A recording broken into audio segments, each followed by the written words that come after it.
there, wonderful parents. It's Cathy here, your self-esteem booster and host on the Parenting Youngsters podcast, your go-to for parenting tips. I'm on a mission to help you reach your full potential and create a nurturing and safe family environment.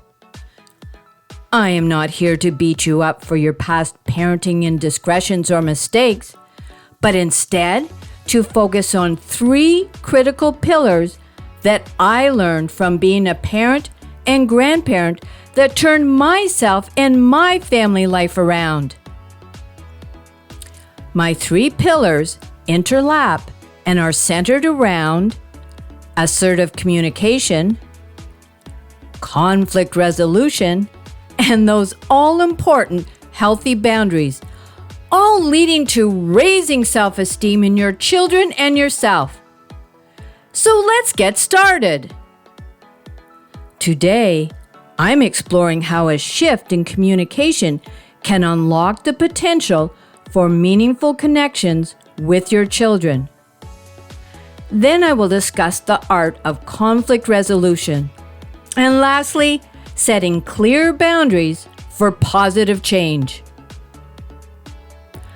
I'll share inspiring stories of personal growth and positive change. Parenting is indeed a continuous journey of self-discovery and connection.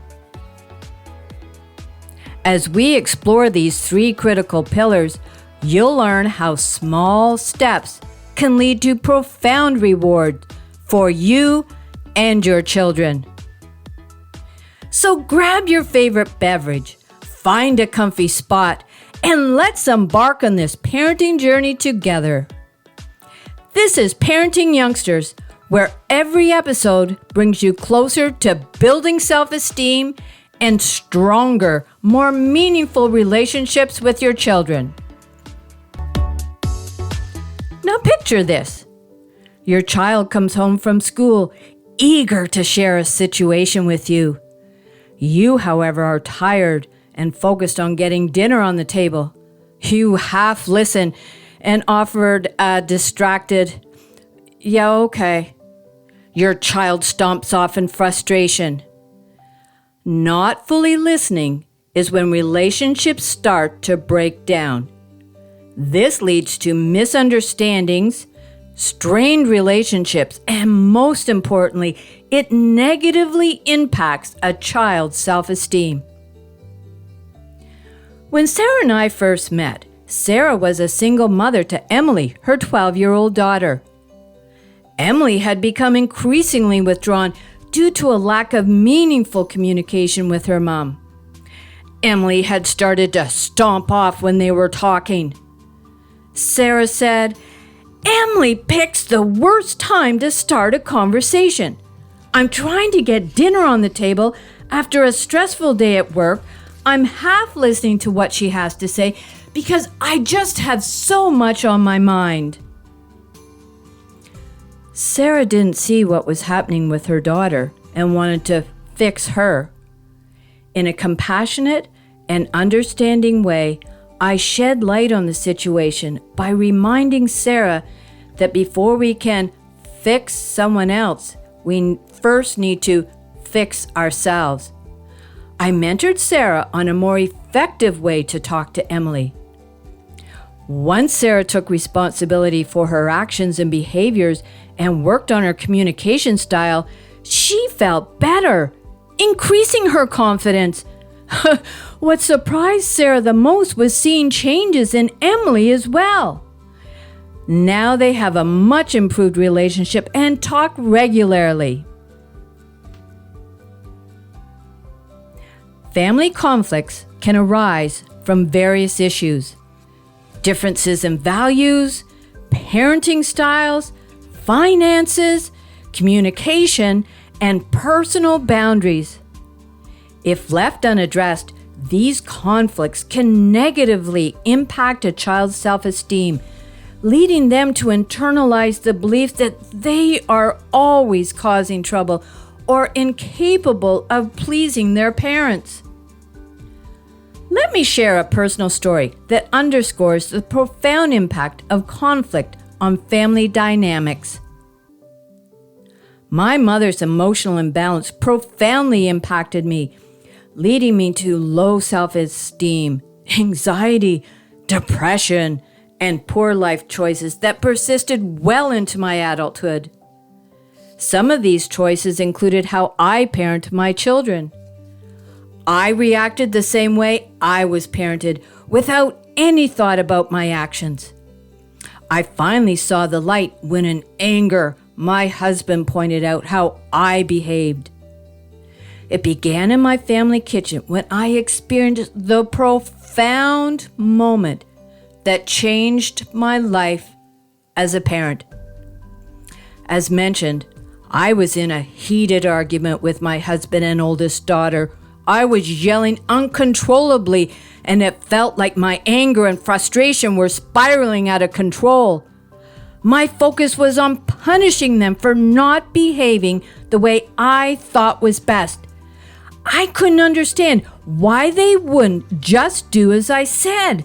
And the more they resisted, the louder I yelled. I never once considered their perspective. And then my husband's words hit me. You can yell all you want, but we don't hear a word that you say. I looked at my daughter and saw fear in her eyes. I realized then how I had affected my family, and I felt sick to my stomach. At that moment, I decided I didn't want to perpetuate the past, so I started on a journey of self-discovery to be a better parent, and in doing so, I became a better person. This was one area in which I focused on: conflict resolution. Fast forward to today, living close to my children and grandchildren, I get to witness the positive change, healthier relationships, and a thriving family dynamic. Without healthy boundaries, a child may experience insecurity, a lack of self-discipline, poor social skills, and even engage in risk-taking behaviors.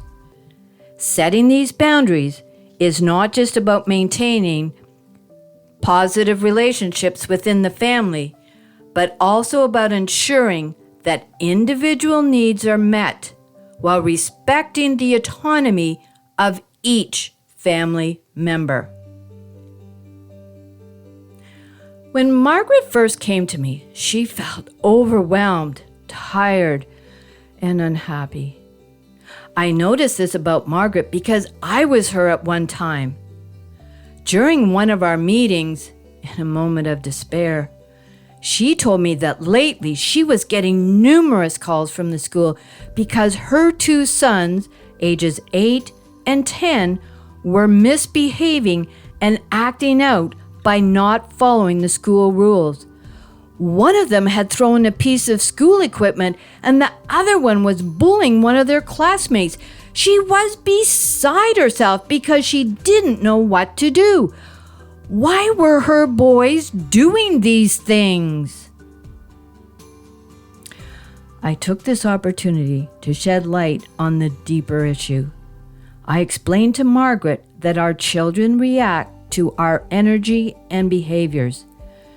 She needed to make positive changes to see a positive change in her boys.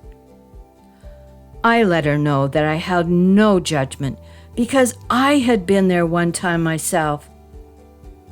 I made sure Margaret knew she was doing her very best.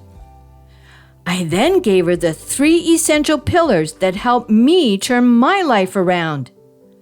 I coached Margaret on talking to her boys in a way that helped her understand their side of things, how to resolve family conflicts, and lastly, setting healthy boundaries.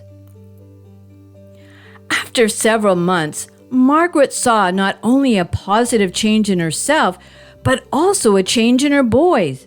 They didn't seem to be as angry. Surprisingly, she also saw a change in her husband, who became interested in doing the same work to set an example for their sons.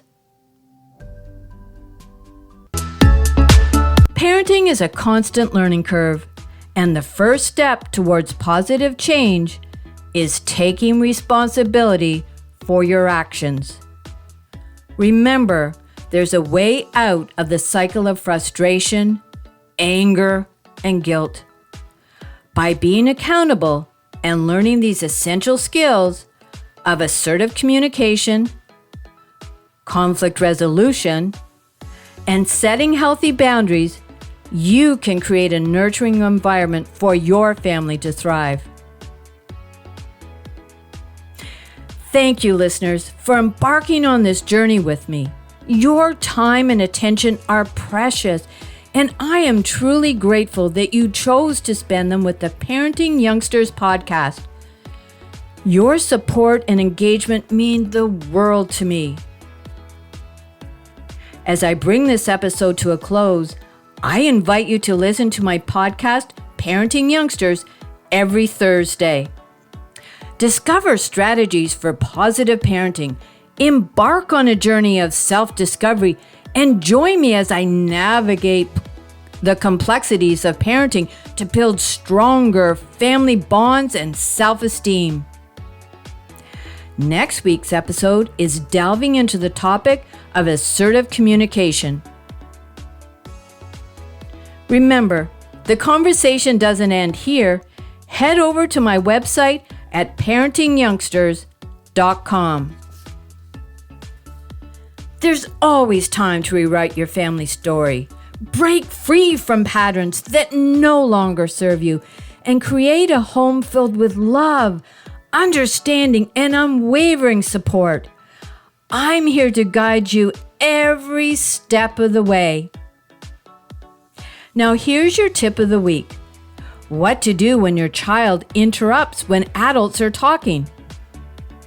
You can create a signal for when it is a good time to speak, such as a nod or maybe a blink of the eye. Until next time, what is one thing you are grateful for today?